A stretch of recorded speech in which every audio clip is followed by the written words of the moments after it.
1977 August 15న అమెరికాలోని Ohio రాష్ట్రంలో ఒక భారీ రేడియో టెలిస్కోప్ బిగ్ ఇయర్ ఆకాశాన్ని పరిశీలిస్తోంది. అది సాధారణ పరిశీలన రాత్రి.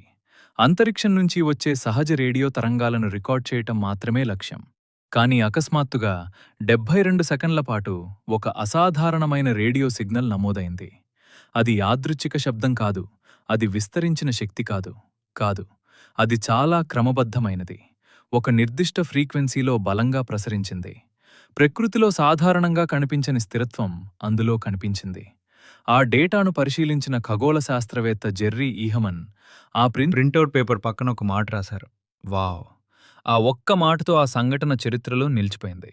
అప్పట్నుంచి అది వావ్ సిగ్నల్గా ప్రపంచవ్యాప్తంగా ప్రసిద్ధి చెందింది. కానీ అసలు రహస్యం అక్కడితో ముగియలేదు. అది కేవలం 72 సెకన్లు మాత్రమే కొనసాగింది. తరువాత పూర్తిగా మాయమైంది. శాస్త్రవేత్తలు అదే దిశలో మళ్లీ పరిశీలించారు. అదే ఫ్రీక్వెన్సీని పర్యవేక్షించారు. కానీ ఆ సిగ్నల్ తిరిగి ఎప్పుడూ రాలేదు. ఆ సిగ్నల్ వచ్చిన ఫ్రీక్వెన్సీ 1420 మెగాహెర్ట్జ్కు చాలా దగ్గరగా ఉంది. ఇది హైడ్రోజన్ లైన్ ఫ్రీక్వెన్సీగా పిలువబడుతుంది. హైడ్రోజన్ విశ్వంలో అత్యంత సాధారణ మూలకం.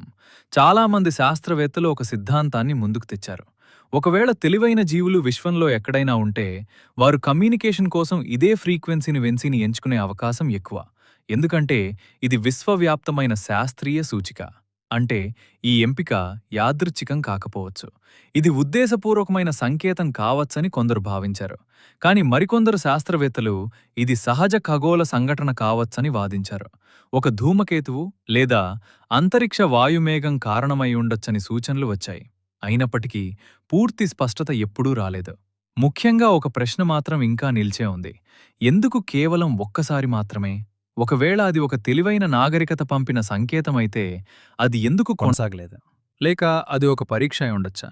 మనం స్పందిస్తామా లేదా అని చూసేందుకు చేసిన ఒక చిన్న ప్రయత్నమా? విశ్వం పరిమాణాన్ని మనం పూర్తిగా ఊహించలేం. మన గ్యాలాక్సీ అయిన